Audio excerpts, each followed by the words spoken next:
I wasn't planning to stop that night. I was driving towards Seattle, and at first, the snow was light, nothing unusual.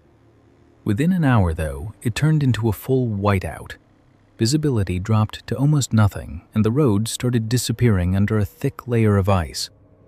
I pulled into a small gas station that barely had service and tried to find somewhere to stay. Every hotel was either booked or too far. The only thing available was a cabin listed online. One photo, barely any reviews, deep in the woods. I didn't have much of a choice. It took me about 40 minutes to get there. The cabin looked worse than the picture. Old wood, peeling paint, windows fogged and frozen from the inside. The door stuck when I opened it, like it hadn't been used in a while. Inside, it was cold, even though a small heater was running. The first thing I noticed was the silence. Not quiet, silence. Heavy, like the woods had stopped. I locked the door, set my bag down, and tried to convince myself it was fine. There was almost no signal. I could barely send a text. I decided to sleep early and leave at sunrise. I don't know how long I had been asleep, but what woke me up was my car alarm. Sharp, sudden, too loud for how quiet everything else was. I sat up immediately, heart pounding. I looked through the window, but at first I couldn't see anything, just snow falling under a weak outdoor light. I grabbed my coat and stepped outside. The cold hit hard. Breathing felt sharp. My car was only a few steps away. The alarm stopped before I reached it. When I got closer, I saw the driver's door slightly open. I froze. I didn't remember leaving it like that. I walked up slowly and looked inside.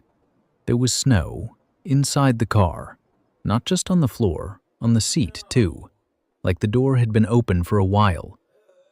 And then I felt it, that instinct, that certainty you're not alone.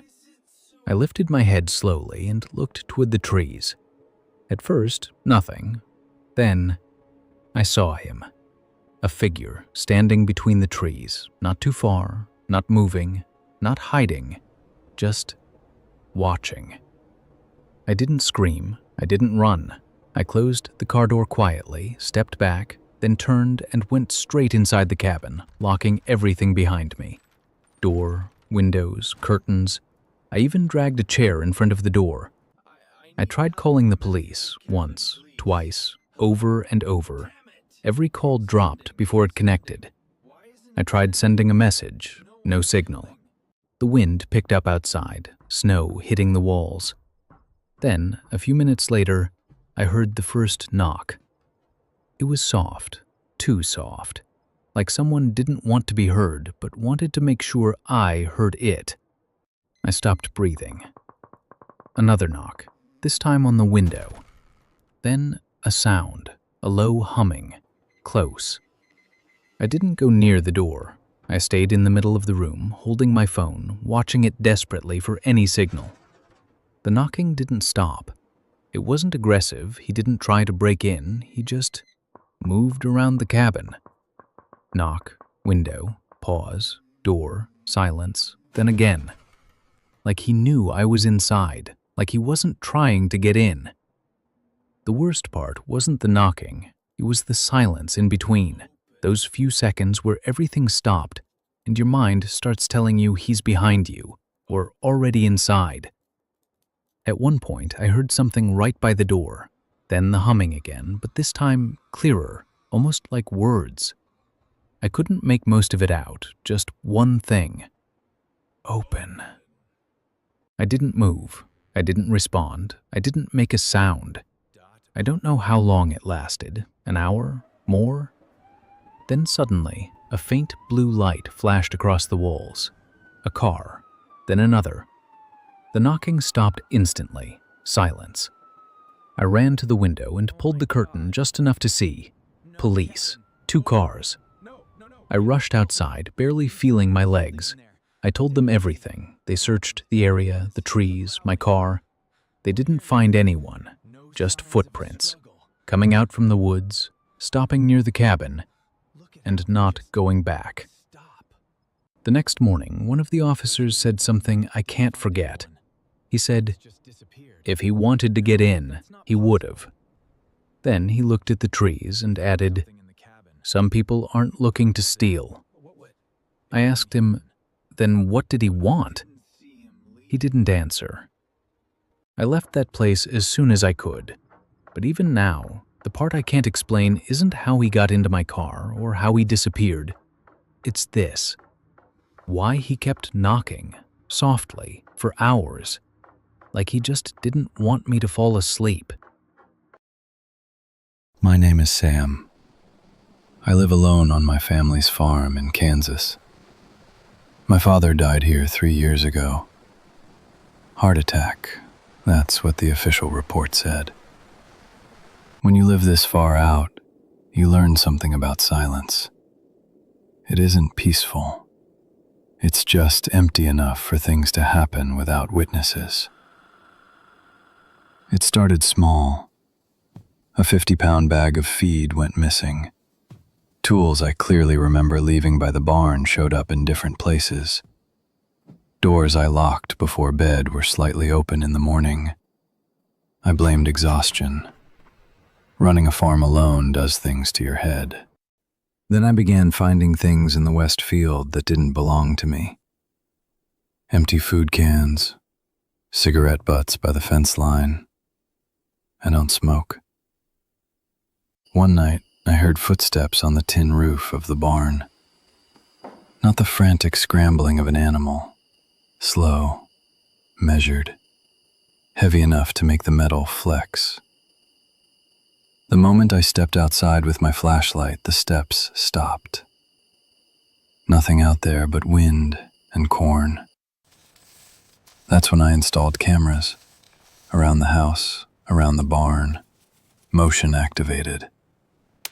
I needed proof I wasn't imagining it. On the third night, I got something. A man. He was standing near the back storage shed, not trying to break in, not stealing anything, just standing there, facing the house. He wasn't pacing, he wasn't searching, he was watching. I called the sheriff's office the next morning. They walked the property, found nothing useful. Said it was probably a drifter passing through. But he came back. The next recording showed him behind the barn. Closer. The one after that, he was standing directly beneath my bedroom window. I hadn't heard a thing that night. That's when it stopped feeling random. He knew when I was asleep. The night that finally broke me, none of the outdoor cameras triggered. No alerts, no shadows, no movement. But at 3:17 a.m., a new recording appeared in the system. From inside the house. I never installed an indoor camera. The angle was from the end of the hallway, pointed straight at my bedroom door. The footage showed me asleep, my door slightly open, the hallway dark. It recorded for 10 full minutes. Then it cut to black. There were no signs of forced entry, no broken locks, no footprints. The sheriff ran prints again. Nothing. They asked if maybe my father had installed something before he died. That question stayed with me longer than it should have. The night my dad died, he called 911. The call lasted 12 seconds. He never spoke. The dispatcher reported hearing movement. Then silence. I always assumed he collapsed before he could say anything. Now I wasn't so sure. Then the cameras went offline completely. All of them. Not damaged, not disconnected. Powered down. And after that, I knew I didn't have a choice. I grabbed my rifle and my flashlight and headed toward the old storm cellar behind the house. The one place I hadn't set foot in since the night my father died. The memories down there had always felt heavier than I was ready to face. The exterior padlock on the cellar doors was rusted over, but when I pulled on it, it slid free far too easily, like it had been oiled. The wooden steps creaked under my weight as I descended. I expected the smell of mold, rot, dust. Instead, I smelled tobacco. Fresh tobacco. In the far corner of the basement, beside my father's old workbench where he used to spend hours, I saw something that made my hands go numb. A single wooden chair. It had been taken from our living room. It was positioned carefully beneath a small ventilation opening, hidden behind the heating ducts. I stepped closer. From that vent, there was a clear, direct line of sight, straight up into my bedroom. Right beside the chair was a small pile of fresh fruit peels, and a tablet device wired directly into my camera system. But the worst part wasn't the setup. It was the photograph. An old picture of my father, sitting on the chair. On the back, written in uneven handwriting, were the words, "It took you 3 years to come down here, just like your father." That's when it settled into me. The cameras didn't shut off because the system failed. They shut off because I had just walked into someone else's territory. Someone who had been living beneath my house for years. Someone who knew this farm better than I did. I stood there in the silence, trying to control my breathing. And then I heard it. First, the faint scrape of metal against metal. Then the slow groan of old hinges moving. Then the solid, unmistakable sound of the cellar doors closing from the outside, and the slide of the lock settling back into place.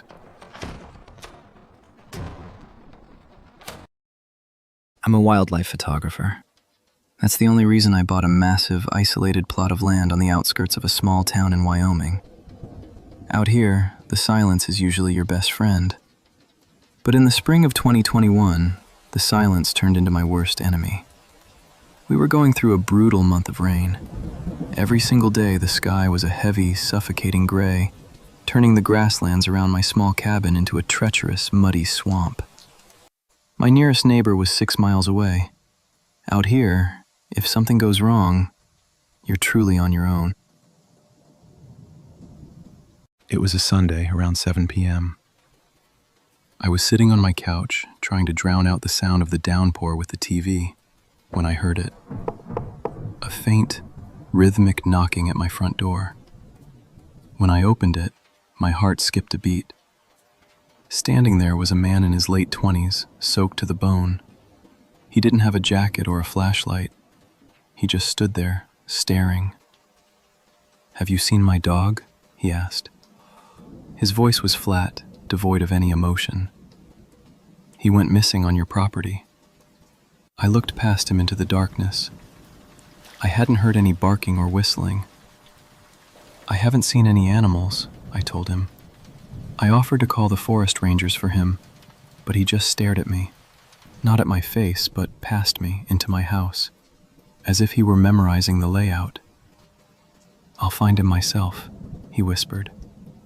Then, he turned and vanished into the black wall of trees. I couldn't shake the feeling of dread.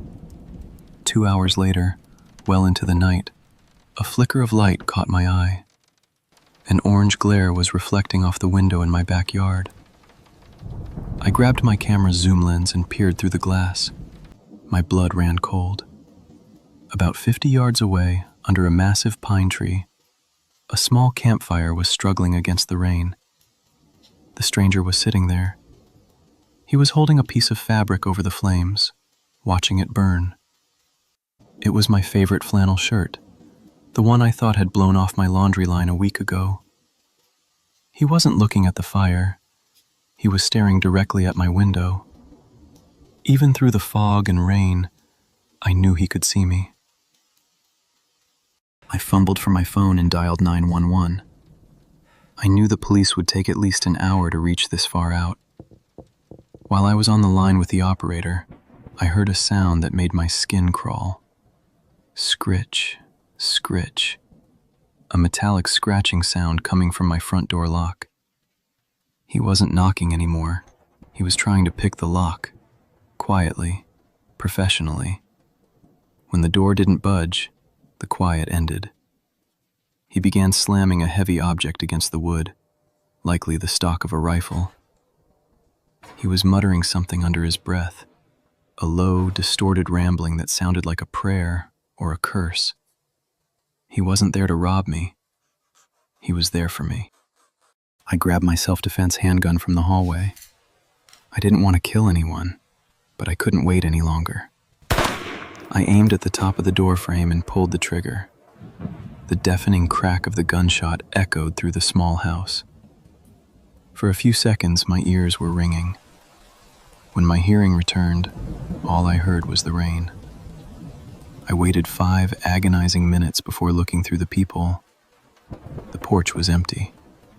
In the mud outside, there were deep, frantic footprints leading away from my house.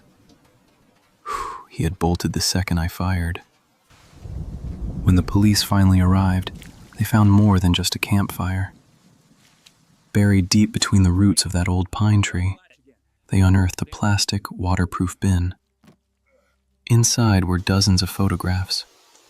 Photos of me cooking. Photos of me sleeping through the bedroom window. Photos of me working at my desk. They spanned back for months. Along with the photos, they found a kit of hunting knives and heavy-duty zip ties. The police told me this wasn't a random burglary. This was a stalk and replace scenario. He had been living in my woods, learning my life, waiting for the perfect storm to move in. They never caught him. I still live in the same house, but I've turned it into a fortress. New locks, cameras, and sensors. But on rainy nights, when the wind rattles the glass, I can't help but wonder, is he still out there in the dark, watching the windows, waiting for his next chance? I've never liked forests. There's something about them that always makes me feel exposed. Like I'm not really alone, even when I should be. But my dad sees things differently. He said we needed real family time. No phones, no noise, just us and nature. So we ended up driving down a narrow road, deep into a dense stretch of woods, heading toward a cabin he rented for the week. The moment we arrived, something felt off. It wasn't just quiet. It was too quiet. The kind of silence that feels intentional, heavy. The cabin looked older than I expected. The wood was worn, the windows dark, almost like they didn't reflect light properly. And while I was unloading the bags, I felt it. That feeling, like someone was watching me. I looked up toward the trees. It was thick, tangled, barely letting any light through. But for a split second, I swear I saw something move. Not an animal, it was taller, still. Then it was gone. "You okay?" Are you okay? My mom asked. I nodded. Yeah, just tired. But the feeling didn't go away. Every time I looked at the forest, it felt like something was staring directly at me. Not my family, me. That night was worse. No insects, no wind, just, every now and then, a faint sound from the trees, like a step or something shifting on purpose. I sat near the window, staring outside. And then I saw it, the same shape, standing between 2 trees a short distance away. It looked human, but there were no clear features, and it wasn't moving, it was just standing there. I quickly got up and shut the curtain. My heart was pounding, but I tried to convince myself it was nothing. Shadows, my imagination. But just before I stepped away from the window, I heard it. A soft knock from outside the cabin. My dad said it was probably animals, told me to relax, and I tried to believe him. But before I went to sleep, I looked at the front door, and I had this strange feeling that if that door opened, it wouldn't be any of us. I woke up early, too early, around 5 a.m. when the light is barely there. I don't know what woke me, but the first thing I noticed was how quiet the cabin was, even quieter than the night. I stayed in bed for a moment. Then I heard it, a faint creak from the door. I slowly lifted my head. The front door was slightly open. It wasn't like that when I went to sleep. I froze. Then I saw it. A hand, long, pale, slowly reaching through the gap in the door, feeling along the floor like it was searching for something or someone. I wanted to scream, call my dad, anyone, but my voice just wouldn't come out. The hand stopped, like it knew I was awake. Then slowly, it started reaching further inside, and behind it, I saw a shadow. Someone standing outside, too tall, slightly bent, like it was trying to fit through the doorway without making a sound. That's when I moved. I jumped out of bed and screamed as loud as I could. The hand vanished instantly. The door flew open, then slammed shut. My parents woke up in a panic. We all ran to the door, opened it. No one was there. Just the forest, silent, still, like nothing had happened. My dad checked around the cabin. Nothing. No footprints, no signs of anyone. Nothing. We went back inside. I tried to calm down, until I looked at the floor near the door. There was one thing. Mud, a partial print, not a full footprint, but enough to see it. Long, stretched fingers, longer than they should be. And ever since that day, that feeling never really left me, because whatever was watching me from the trees wasn't waiting for a way in. It was waiting for me to be alone. Even now, when I wake up too early and hear something near the door, I remember. That thing still knows where I am. The summer nights in the mountains were quieter than usual. My friend Mark and I decided it was time to try camping in one of the abandoned parks, far away from the usual crowded spots. We had found an old map at a local shop, and we were told that the park used to be full of activity until it was shut down due to a strange accident that occurred there. Even the trail leading to the site was unmarked in some places, and most of the map was unclear. But we were eager for the adventure, so we decided to go for it. We arrived in the early afternoon and started setting up camp. The park was full of thick bushes and tall trees all around us. The place seemed eerily quiet, almost too quiet. There were old paths, but they were overgrown, showing that the place had been abandoned for years. As we were sorting out our gear, we discovered something odd. Strange marks on the ground, like footprints that didn't belong there. We decided to go for a walk on the trail to see if we could figure out what was going on. Eventually, we made our way to one of the old towers in the park. It looked like it hadn't been used in a long time, but there were signs that someone had been there recently. There were strange things on the ground, like blood-covered handprints, and something about the place just didn't sit right with us. Then, from the distance, we noticed movement between the trees. We barely caught a glimpse of a group of people, maybe 4 or 5 of them, walking slowly through the forest.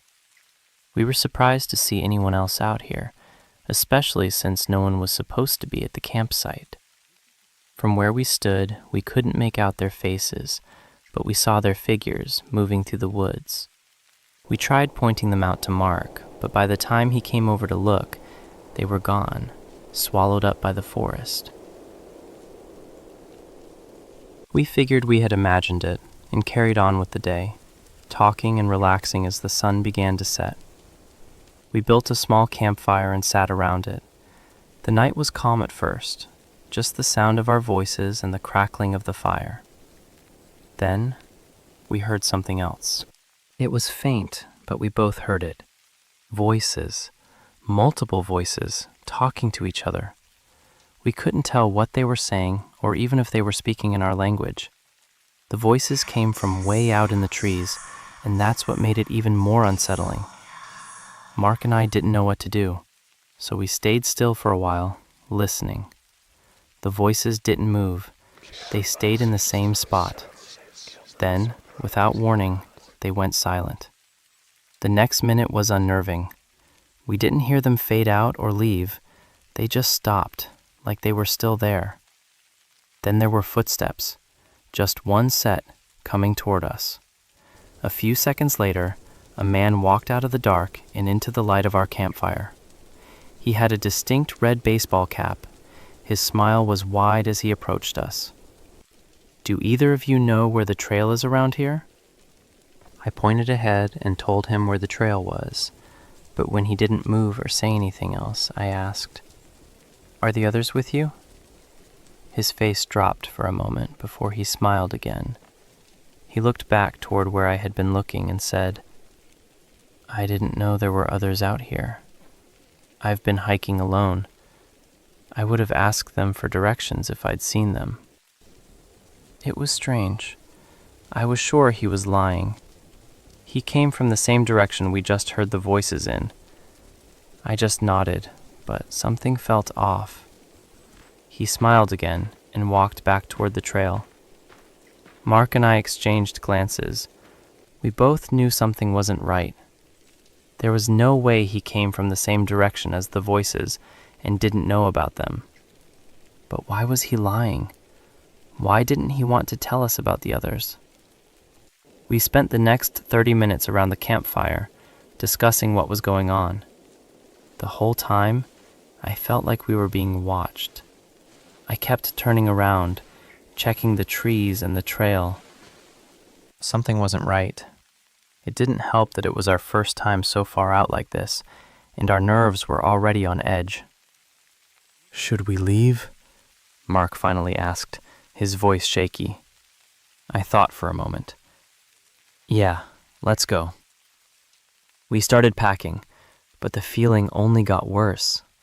The more we packed, the more it felt like something was wrong. Just as we threw our bags on our shoulders and stomped out the campfire, a single footstep crunched behind me. We both whipped our heads around. Without the fire, it was pitch black. The woods were eerily silent now. For a moment, I hesitated. I fumbled for my flashlight in my backpack, took it out, and turned it on. There, standing only 10 or 15 feet in front of me, was the same man with the red baseball cap. He was staring at us, his blank expression unsettling. He wore that same wide smile, his eyes cold and lifeless. In a panic, I turned off the light and both of us sprinted toward the trail.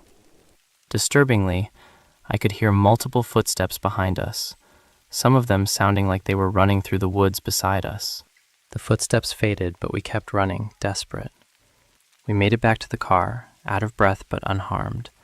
We drove away, shaken but relieved. We still don't know what happened that night. Who was out there? Why were they hiding? It's been a long time since, but I don't think I'll ever go camping again. Every year, my dad, my sister, and I would go out to the same rural house about an hour away from the nearest town. At night, there were no streetlights, no passing cars, just moonlight and trees. The house was old, wood siding, large windows facing a thick forest. The first night we arrived, it was freezing. The wind moved through the trees in long, hollow whistles. The first strange thing I noticed was that the small storage shed next to the house was slightly open. My dad always locked it. He shrugged and said it was probably the wind, then closed it without thinking much of it. Inside, everything looked normal. Nothing was missing, nothing was broken. But something felt off. Like the house didn't feel the same as I remembered. That night, I was lying in bed when I heard something faint, a dragging sound.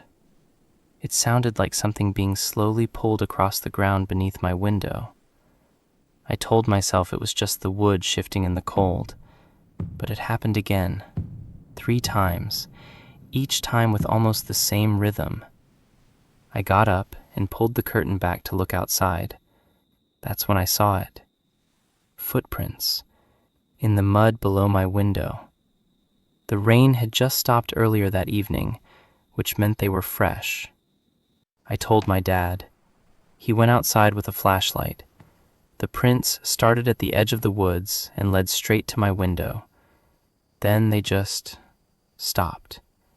They didn't circle back. They didn't continue forward. They just disappeared. My dad said maybe it was an animal, but they didn't look like animal tracks.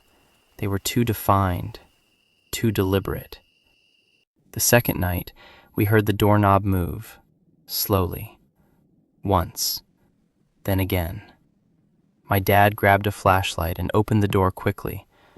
No one was there. But the ground was muddy, and there was a single footprint right in front of the door. Just one, like someone had been standing there, close, watching. Later that night, I heard something else. Breathing, soft, right outside my window. I froze.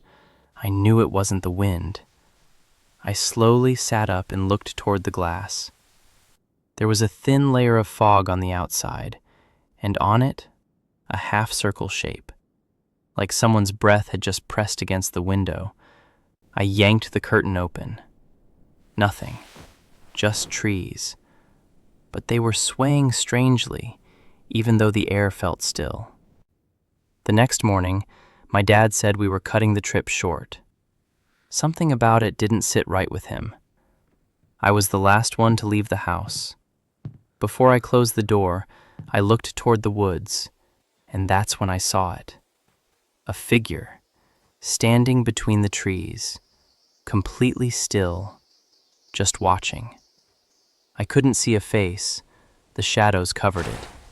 I blinked, and it was gone. I told myself it was just my imagination.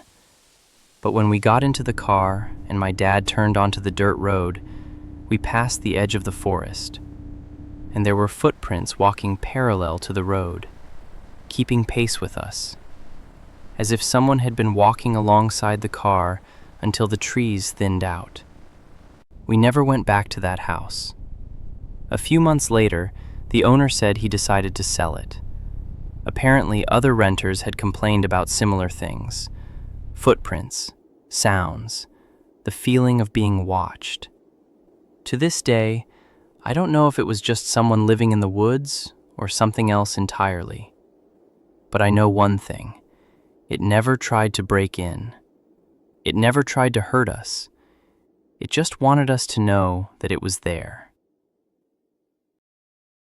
I traveled to another state for an important job interview. It was a rare opportunity, one I couldn't afford to miss. So, to save money, I booked a small house online for one night. It seemed like a normal reservation. They sent me the address and a code for a small lockbox next to the door. Enter the code. Take the key. Go inside. Simple. I arrived late at night. It was pouring rain. The wind was violently shaking the trees around the house. I stepped out of my car, trying to shield my phone from the rain, and walked up to the front door. I entered the code into the lockbox. It clicked open. I looked inside and just stared at it for a few seconds, as if the key might suddenly appear. I closed it, opened it again. Nothing. I knocked on the door. Once. Twice. The rain grew heavier behind me. Then suddenly, the door opened from the inside. A man stood there. Messy hair, heavy voice. He looked like he had just woken up. He stared at me and said, "Who are you?" I replied, I rented this house. He paused, then said, "So did I." We went inside, trying to figure out what was going on. Same company, same date, almost the same booking. That's when I felt it. Something wasn't right. I tried to book a hotel immediately. I called multiple places. Every single one told me the same thing. No rooms available. Before I hung up, the man said, "There's a big event in town tonight. You won't find anything." I looked at him, and something about him felt off. He offered to let me stay the night, said he would sleep in the living room and I could take the bedroom. I hesitated, but I didn't really have a choice. I went to the bathroom to wash my face. That's when I saw it. His ID, sitting on the sink. And without thinking, I took a picture of it with my phone, just in case. When I walked out and handed it back to him, I noticed something. The way he reacted. A sudden tension. He smiled, but it didn't feel real. I went into the bedroom, locked the door, sat on the bed listening to the sound of the rain, trying to convince myself everything was fine. Eventually, I fell asleep. I woke up suddenly, to a sound. It was him, in the living room, groaning, like he was having a nightmare. I slowly opened my eyes and looked at the door. It was slightly open. I froze. I was sure I had locked it. I called out his name. No response. I stepped out into the living room. He was asleep on the couch. I woke him up. He looked confused, scared even. "What happened?" he asked. I said, "Did you open my door?" He immediately replied, "No." And it was obvious. He had really been asleep. I went back to the room, locked the door again, tried to sleep, but I couldn't stop thinking about it. Eventually, I drifted off. In the morning, the house was empty. He was gone. There was just a note on the table.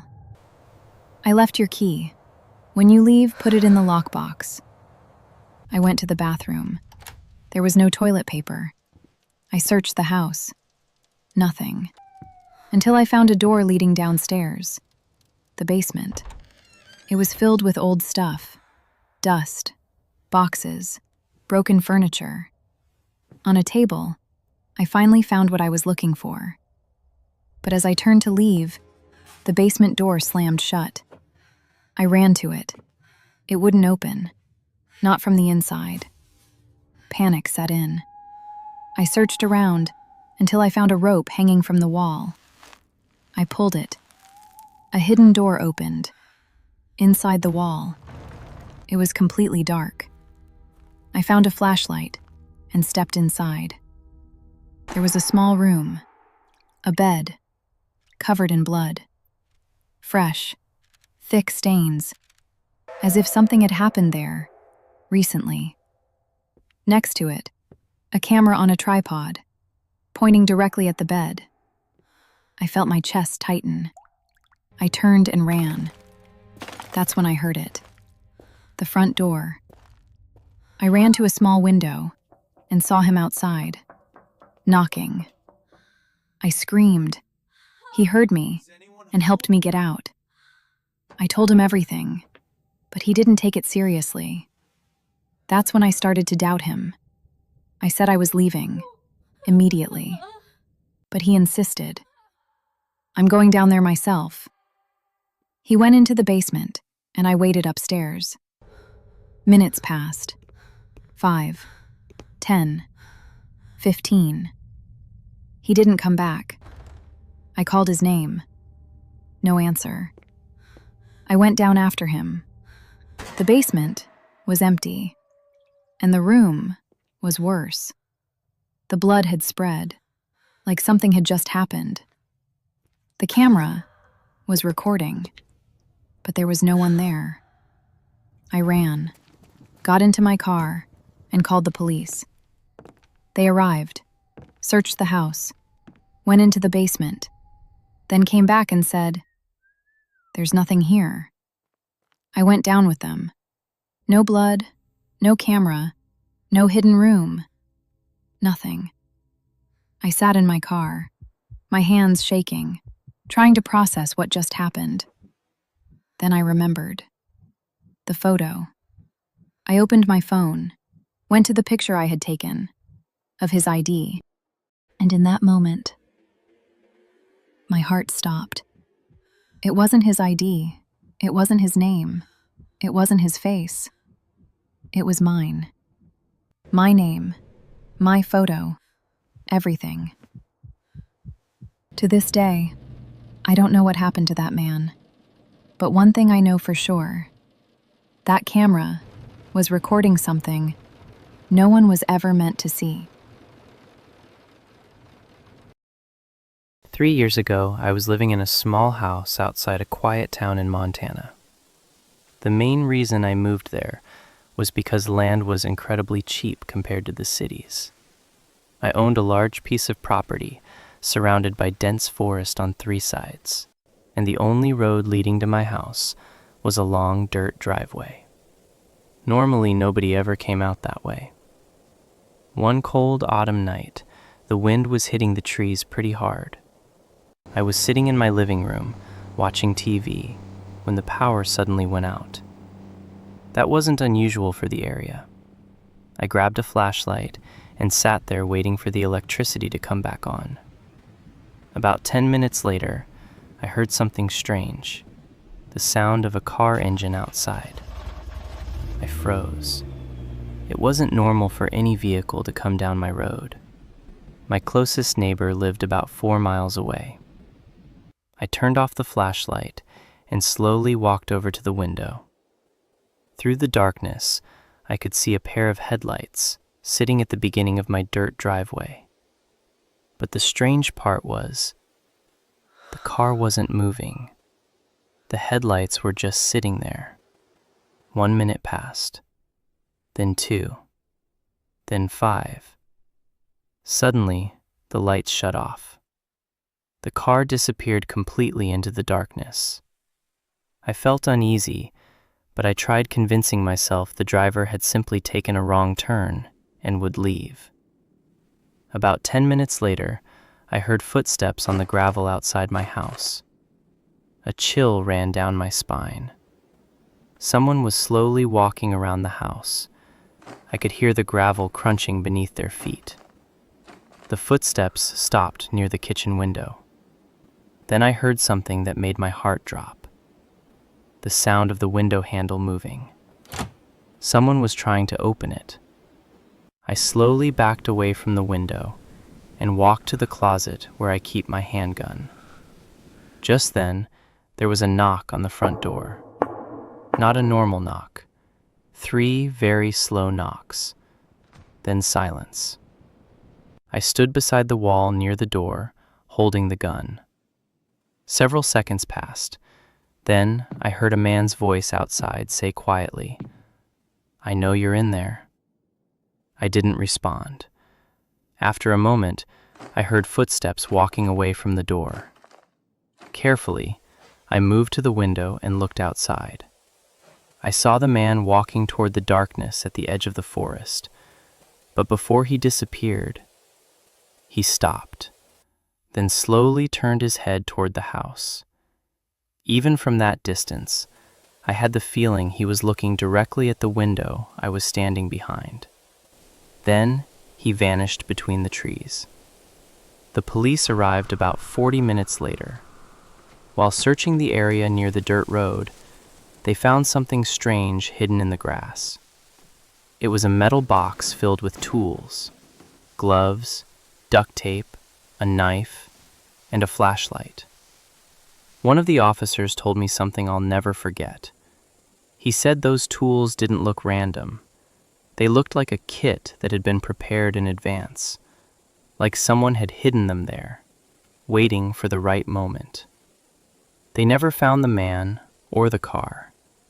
And since that night, I keep the outside lights on all the time, because the forest behind my house gets extremely dark, and sometimes I still get the feeling that someone is standing out there, waiting. My wife and I moved into an old house about a year ago. It was cheap, suspiciously cheap, but we needed a fresh start, and the place seemed quiet enough. The kind of quiet you only find in small towns, where nothing really happens. At least, that's what we thought. About 2 weeks after we moved in, I decided to clean out the basement. The previous owner had left behind boxes, broken shelves, and layers of old, peeling wallpaper on the walls. While I was pulling some of that wallpaper off, I noticed something strange. The pattern on the wall wasn't continuous. There were straight lines underneath it. I tore off a larger piece and stepped back. Behind the wallpaper was the outline of a small door. At first, I thought it was just an old storage panel someone had sealed up. But when I cleared the rest of the paper away, I found a rusted metal ring where the handle should have been. What bothered me was this. I had the house plans the realtor gave us. That door wasn't on them. Still, curiosity won. I grabbed the ring and pulled. The door opened with a slow, grinding sound. Behind it was a narrow stone staircase leading down, which made absolutely no sense, because the basement was already underground. I stood there for a while before grabbing a flashlight. Then I started walking down. Every step echoed in a way that made the space feel deeper than it should have been. When I reached the bottom, the stairs opened into a small concrete room. No windows, no furniture, just bare walls. But that wasn't the strange part. The strange part was the man standing in the corner. He was tall, wearing a dark coat and an old hat, just standing there, facing the wall. He didn't move. I assumed he was some kind of squatter. "Hey," I called out. "You can't be down here." Nothing. I took a few cautious steps closer. That's when I noticed something that made my stomach drop. He was standing way too close to the wall. His face looked like it was pressed into the concrete. At first, I thought maybe he had fallen asleep or passed out standing up. Then his head started moving. Slowly. Very slowly. But not pulling away from the wall. Instead, it began turning sideways, rotating, until his face pointed directly at me. The problem was, his body never moved, just his head. I couldn't clearly see his eyes in the dark, but I knew he was looking straight at me. My flashlight slipped out of my hand and hit the floor, and that's when I ran. I bolted up the stairs, slammed the hidden door shut, and didn't go back down that night. The next morning, I called the police. 2 officers came over and went down into the room first. After a minute, they told me to come down. The room was empty. No man, no footprints, nothing. But the walls were covered in carvings, scratched deep into the concrete. The same sentence repeated over and over again. "Don't let him see you." I had the door sealed with concrete that same day. Now the basement looks normal again. But ever since we closed it, something strange has been happening. Late at night, when the house is completely quiet, I sometimes hear slow footsteps under the floor. The disturbing part is, the sound isn't coming from beneath the basement. It sounds like it's moving inside the walls. And sometimes, the footsteps stop completely, right behind me. I was living alone in a small cabin on the outskirts of a remote town in Oregon. My life was quiet, almost painfully so. No one ever visited, until the day 2 strange men knocked on my door. It was sunset, the sky painted in shades of red and orange when they appeared. The first man was tall, his face shadowed as if the night itself hid half of his features. His name in my mind was Dean. The second was thinner, with piercing, almost unnatural eyes, and I remembered him as Lyle. With a tense smile, they said, "Excuse us. Do you know Hollow Ridge Farm? We've been searching for it all day. I smiled nervously and replied, Sorry, there's no farm by that name around here. They insisted they were just lost, wandering through the countryside, looking for the right way. After 10 minutes, they left, leaving behind a strange, creeping unease. Little did I know, that brief visit was only the beginning of a nightmare that would follow me. The following week, things started feeling wrong. Objects moved slightly out of place. I heard faint footsteps in the middle of the night. Strange messages appeared on my phone, short and cryptic. We found it. Return to Hollow Ridge. I tried to convince myself it was all in my head, that I was imagining things. But my gut told me otherwise. In the dead of night, while trying to sleep, there was a violent pounding at the door. Harper, open up! We're coming to finish what we started. I trembled in fear, and when I opened the door, Dean and Lyle were there. But something was off. Their faces seemed wrong, more shadow than flesh. They shoved the door open, their voices low and menacing. The farm. It exists inside everyone who thinks they've gone too far. Come, we'll show you the way. They tried to grab me and pull me away from the cabin, but in the chaos, the two men began fighting each other, their struggle loud and chaotic, shaking the cabin with every movement. Amid the confusion, I managed to break free and run outside, gasping and screaming at the top of my lungs. Help! Call the police! A passerby stopped, called the authorities, and escorted me back to the cabin. What we found was shocking. The cabin was empty. The doors were wide open. There was no trace of Dean or Lyle, except for one thing. An old map lying on the floor, with a single small inscription. Hollow Ridge Farm. A line extended into the depths of the forest, leading to nowhere. Since that day, I've never known. Were those men real? Or were they shadows of some world we only see when we search for something that doesn't exist? Sometimes, when I wake in the middle of the night, I hear footsteps outside, and I wonder, have they returned? Or has the fear simply become a part of me?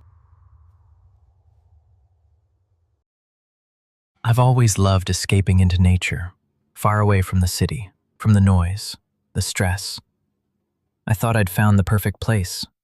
A quiet forest with tall trees, hidden trails, and a small lake. I arrived in the late afternoon. As the light faded, I started walking among the trees. The air was crisp, the forest incredibly still, almost peaceful.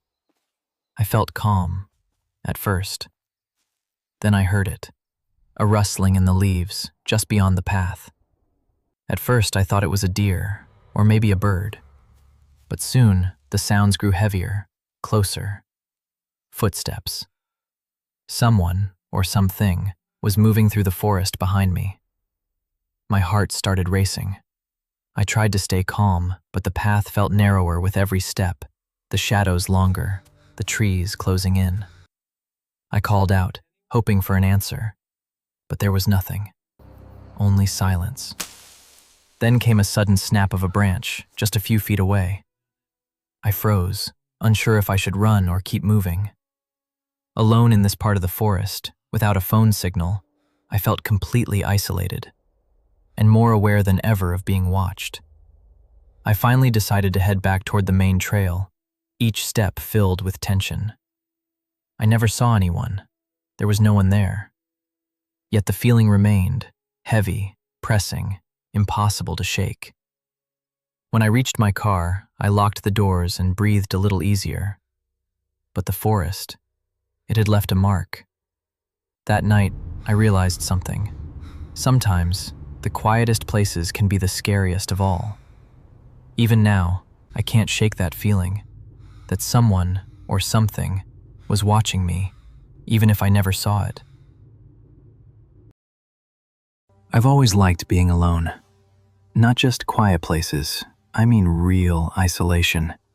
No signal, no people, no noise. So this time, I went deeper than usual, farther than I probably should have.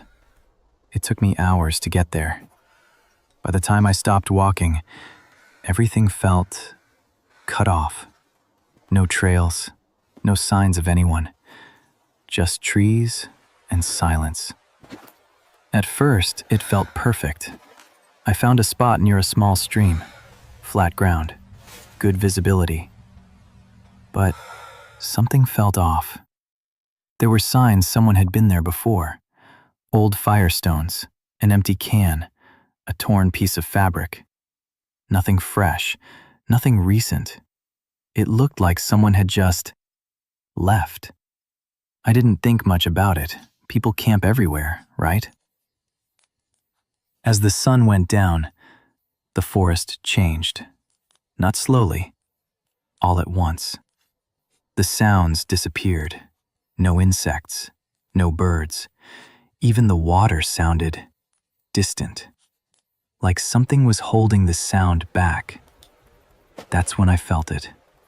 That feeling, like you're being watched. I looked around. Nothing. But I couldn't shake it. I went into my tent early, tried to sleep. But something didn't feel right. I woke up in the middle of the night. No reason, just awake. And then I heard it. A step. Soft. Close. I held my breath. Another step. Slower. Closer. It wasn't random. It was controlled. Careful.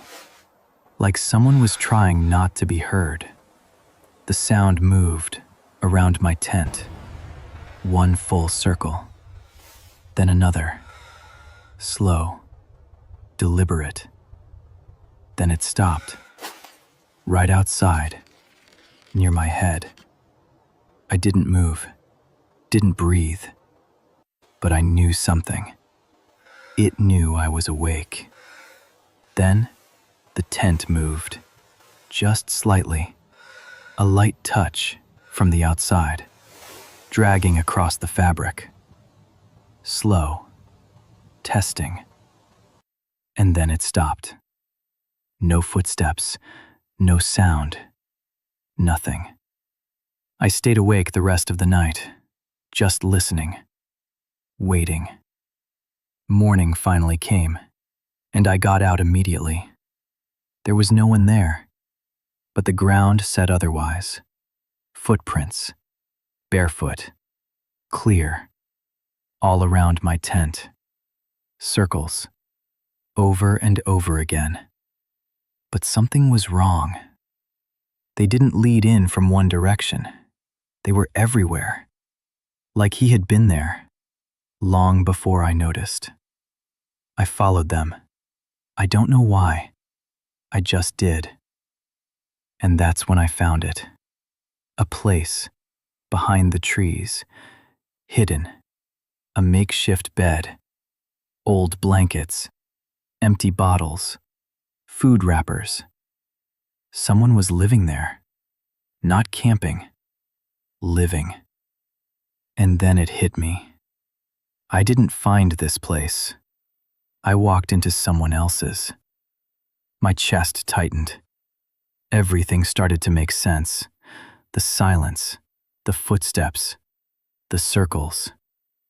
He didn't just find me. He had been watching me since I arrived. I started packing immediately, fast, too fast.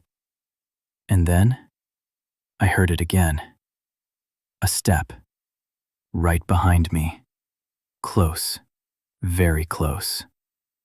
I froze, didn't turn around, not right away.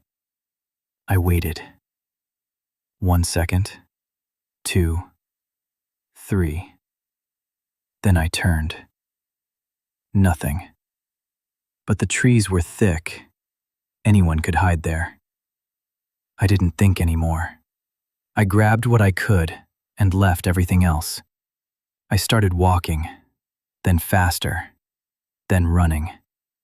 And after a few minutes, I heard it, behind me, Footsteps.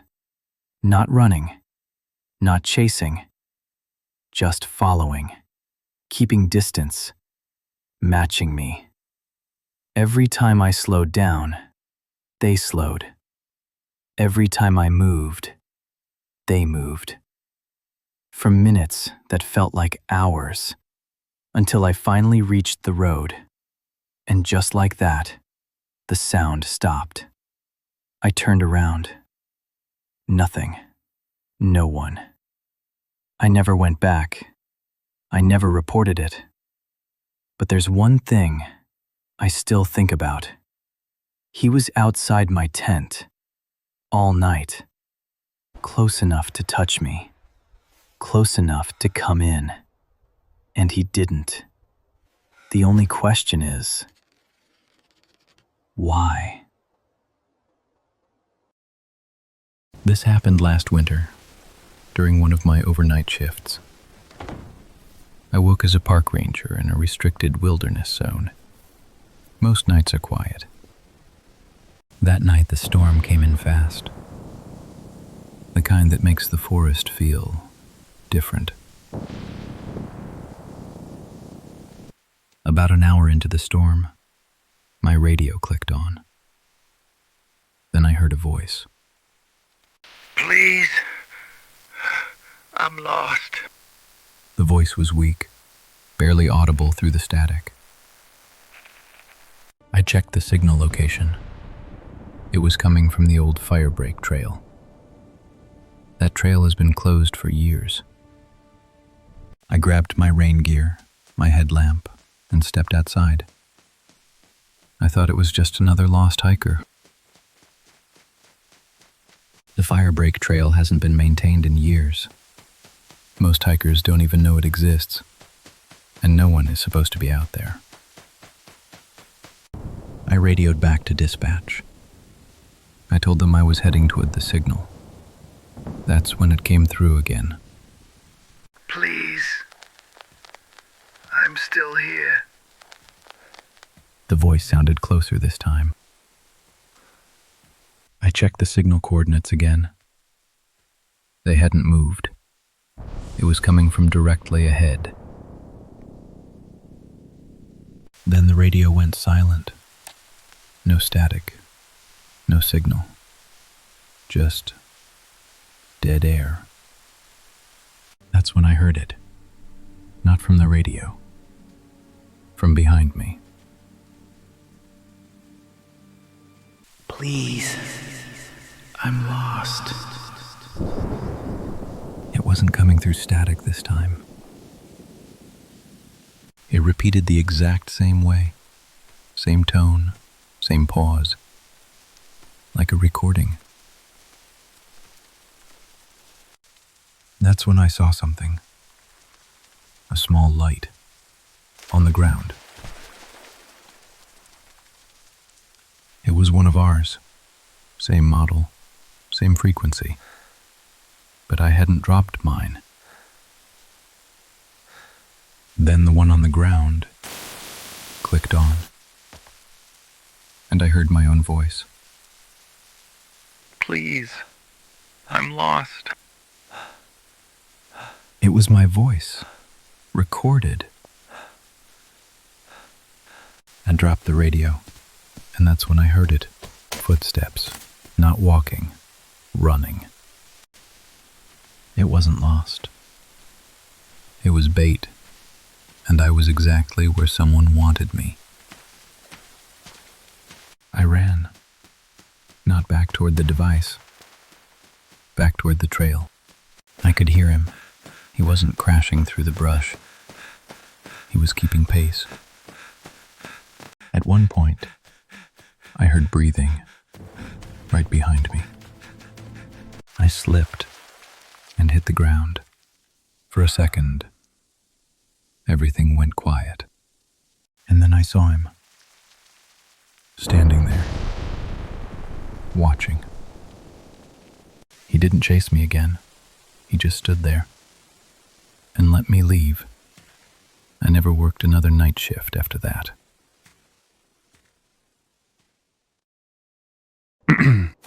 My name is Ethan, and I'm about to tell you the story of what happened to me and my wife, Maya, on a day I will never forget. We decided to set up our camp near a quiet mountain trail, far away from anyone else. It was late afternoon, and the sun was slowly slipping behind the peaks, casting long golden shadows through the trees.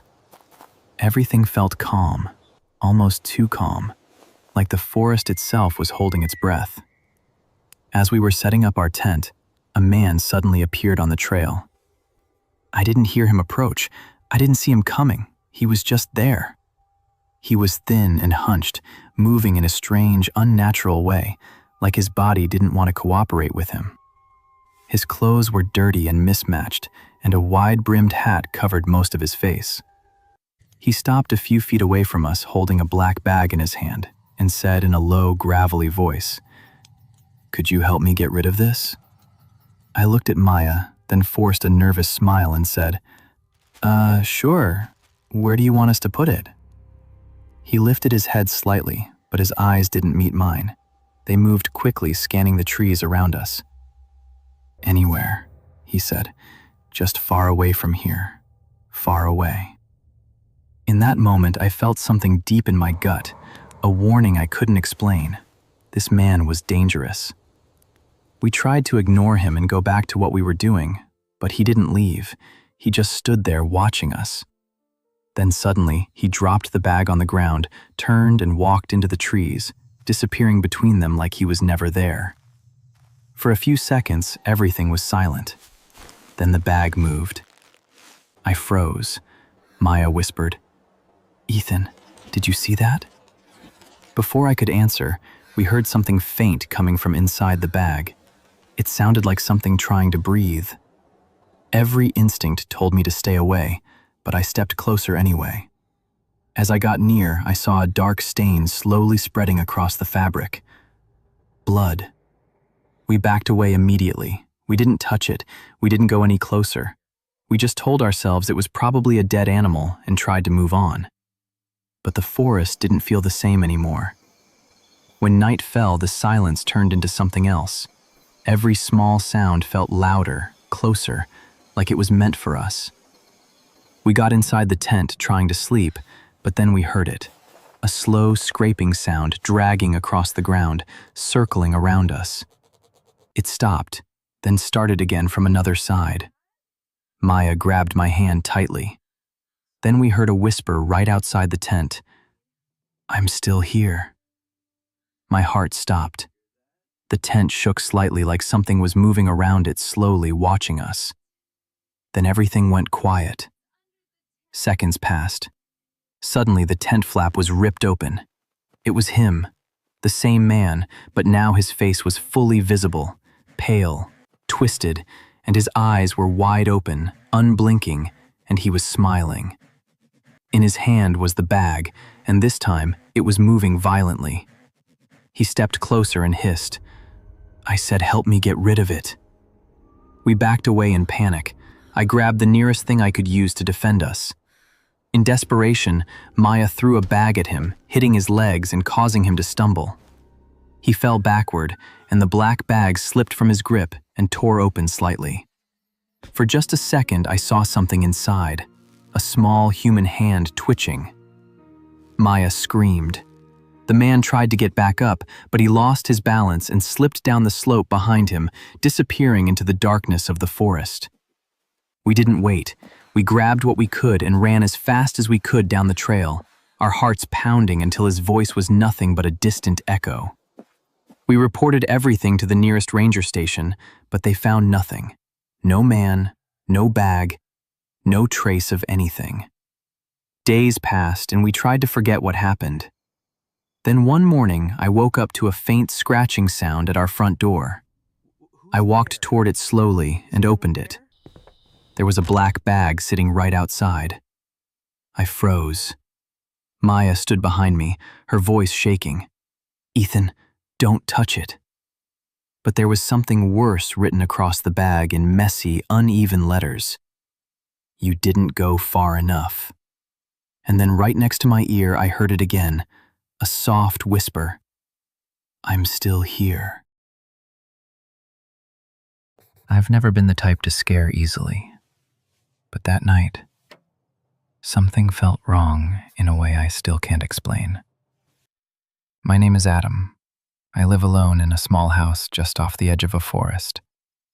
It's old, quiet, exactly the kind of place I wanted. Well, not completely alone. I had my dog, Luna. She wasn't aggressive, but she was smart. Sometimes a little too smart. That night I took her out for a short walk before bed. It was freezing. Snow covered everything. At first, everything felt normal, until she stopped. Just completely froze. The leash tightened in my hand, but she wasn't pulling forward. She was staring directly behind me.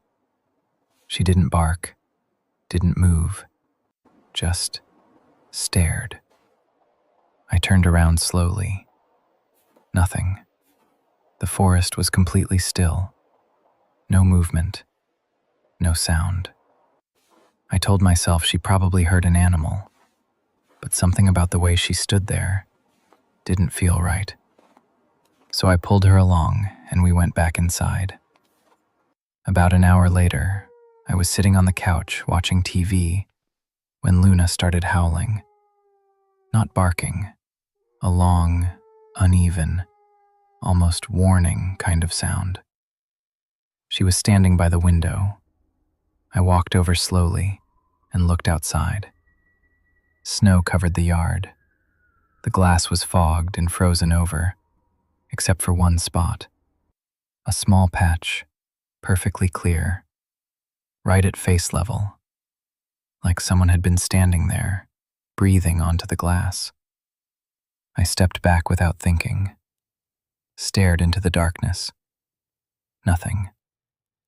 A few minutes later, there was a knock at the door. Loud. I froze. Then a voice. "Hey, I need some help." Something about it felt off. It wasn't panicked, wasn't rushed, just calm. Too calm. I didn't answer. The knocking came again, harder this time. "My car broke down. Just need a minute." I looked at Luna. She was behind me now, shaking, letting out this low, quiet growl, like she didn't want to be heard. I raised my voice slightly. "Call the police." Silence. Then, nothing.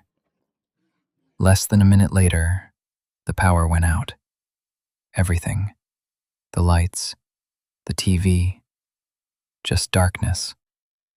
And that heavy feeling, like the house suddenly got smaller. Then I saw it, through the curtain. Light. Headlights. I moved slowly, peeked through the edge. A black car, parked right in front of the house. I never heard it arrive. Then the knocking started again. But not on the door, on the window. Soft, repeated. Tap, tap, tap, like fingernails.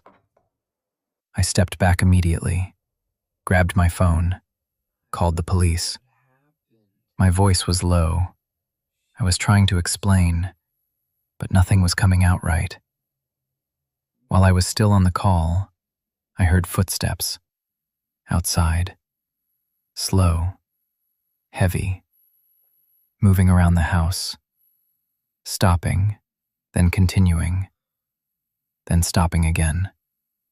Right by the door. I didn't move. Barely breathed. Until I heard the car engine start. Driving away. Slowly. The police showed up about 10 minutes later. I stepped outside, barely feeling my legs. They searched the area. Didn't find anyone. But they did find something. Footprints. In the snow. Leading from the road, straight to my window. then circling the entire house, ending at my front door. One of the officers said, "Looks like he left before we got here." I didn't respond, because I was looking at something else, something they didn't notice. There was another set of footprints, lighter, closer, standing right behind the first ones, like someone else had been there too.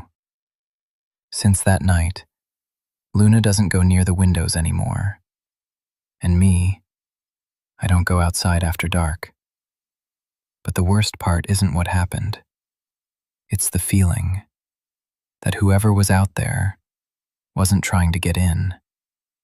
He just wanted to make sure I was inside. My uncle offered me his house while he vacationed in Europe. It felt like freedom handed to me. My aunt and cousin left first. He stayed behind. Said he had business. When he finished up, he handed me the keys. A few weeks alone, that was the deal. He knew I wanted to live alone. I thought this was my first real step. No friends, no hanging out in the yard. He was very specific. I figured it was the snow. Too much of it. Maybe he didn't want me getting hurt. He left the fridge packed, like I wouldn't need to step outside at all. At first, it was better than I imagined. Quiet, peaceful, mine. Everything felt perfect. Until the middle of the night. The noise woke me up. Not fear, just confusion. Like something testing the door. There was nothing there, just darkness. And that moonlight cutting through the room.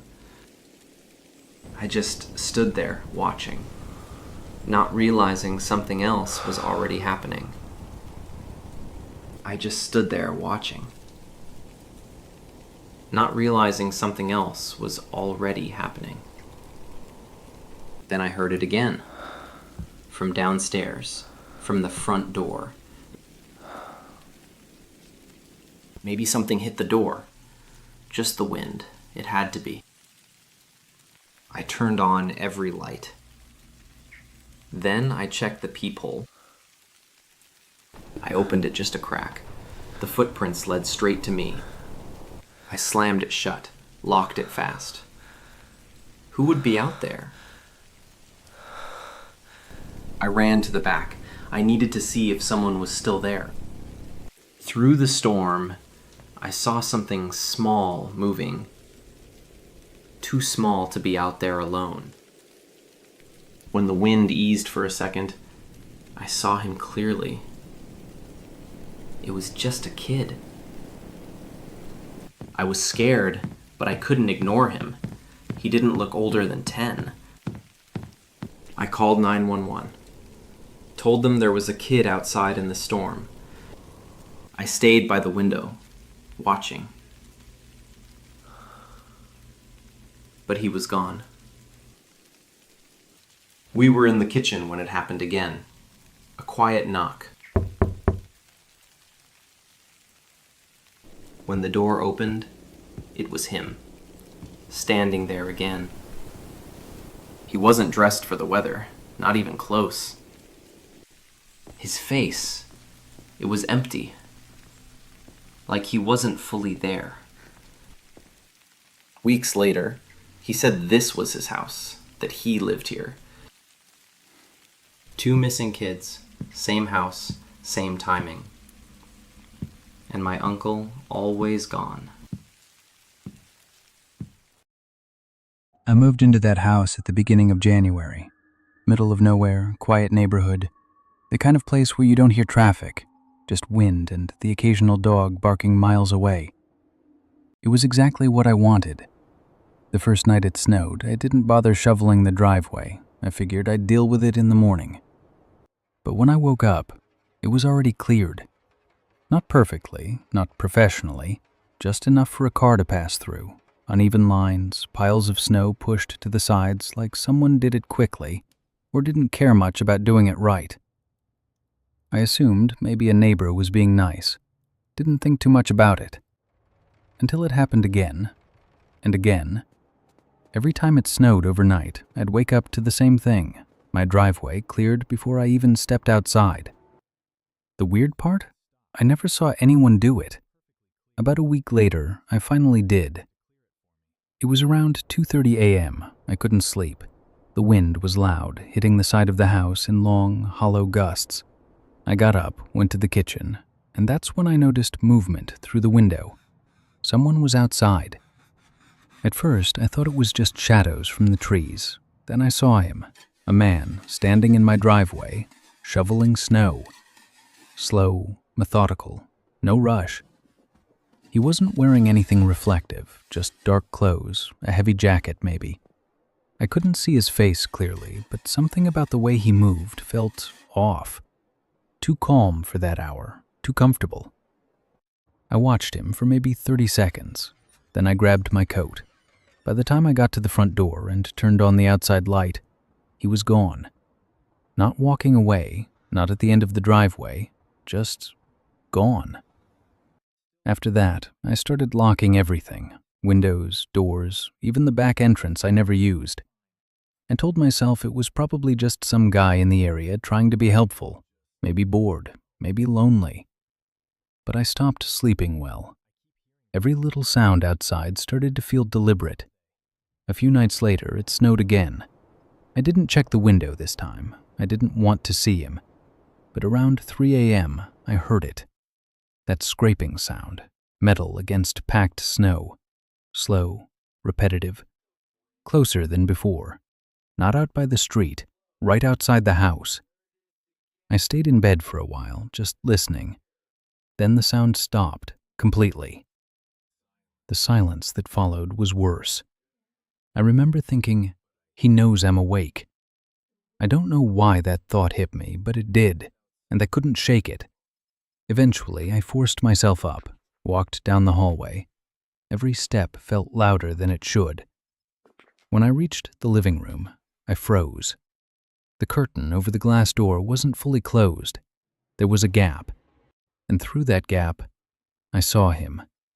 Standing on my back porch, facing the house, not moving, not knocking, just looking inside. I don't think he could see me. The lights were off inside, but I could see him clearly enough. His head tilted slightly, like he was trying to look past the reflection. I didn't breathe, didn't move. I don't know how long he stood there. Could have been seconds, felt like minutes. Then, slowly, he stepped back, out of view. I waited, maybe 5 minutes, maybe more. Then I went to check the back door. It was unlocked. I'm still sure I locked it earlier that night. That's when I called the police. I didn't try to investigate, didn't step outside. I just stayed in the living room, watching the door, waiting. They arrived about 15 minutes later, 2 officers. They checked the yard, the driveway, the surrounding area. Nothing. No footprints leading away from the house, just the ones on the porch, and the freshly cleared path through my driveway. They asked if I knew anyone who might do this. I said no. They asked if I had cameras. I didn't. One of them looked at the shovel marks for a long time. Then he asked me something strange. Has this been happening more than once? I told him everything. He didn't say much after that. I didn't sleep in that house again, packed a bag the next morning and left. A week later, I came back with a friend to get the rest of my things. It had snowed the night before, and even though no one had been staying there, the driveway was cleared. I sold the house 3 months later, took a loss, didn't care. I don't try to explain what happened. I don't think it was random, and I don't think he was trying to help. Because the last thing I keep thinking about isn't the driveway. It's the fact that he stopped shoveling, right when he got close enough to the house to just stand there and watch. I moved into the cabin to be alone. That was the whole point. No neighbors in sight, no traffic, just trees, a dirt road, and enough silence to actually focus on work. I had just started a remote job, and this felt like the perfect reset. The first day went exactly how I expected. Quiet, cold, still, until someone knocked on my door. It was late afternoon, maybe around 4 p.m. The sun was already starting to drop behind the trees. I wasn't expecting anyone. When I opened the door, there was a man standing there, smiling, too much. "Hey," he said, like we already knew each other. "You must be the new guy." I hesitated, then nodded. He introduced himself as Ryan, said he lived just down the trail, somewhere deeper in the woods. I hadn't seen any other cabins on the way in. At first, he seemed friendly, overly friendly, talking fast, asking a lot of questions. Where I moved from, what I did for work, how long I was planning to stay. Then he asked something that felt off. "Mind if I come in? I've never seen the inside of this place." I told him I was busy unpacking. He laughed like I was joking. "I can help.